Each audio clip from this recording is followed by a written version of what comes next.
Mr. Keyes, on the Channel 7 debate last Thursday night, you said, and I'm quoting you, where procreation is in principle impossible, marriage is irrelevant. You went on to say it was irrelevant and not needed.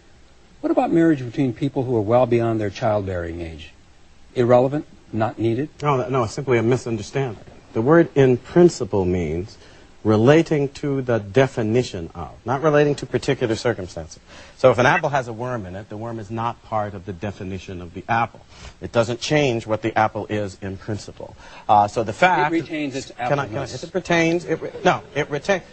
To act as if concepts are laughable means that you want to be irrational. Human beings reason... You said it was irrelevant and not needed. Human beings reason by means of concepts and definition. We also make laws by means of definitions. And if you don't know how to operate with respect for those definitions, you can't make the law. An individual who is impotent or another who is infertile does not change the definition of marriage in principle. Because between a man and a woman, in principle, procreation is always possible. And it is that possibility which gave rise to the institution of marriage in the first place.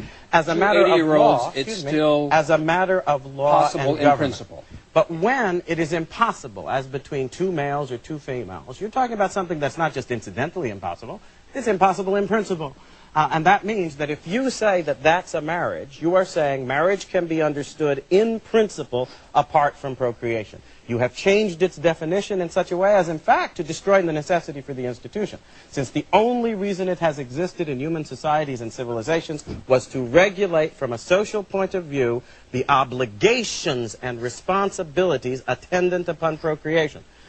So when you start playing games in this way, you are actually acting as if the institution has no basis independent of your own arbitrary whim.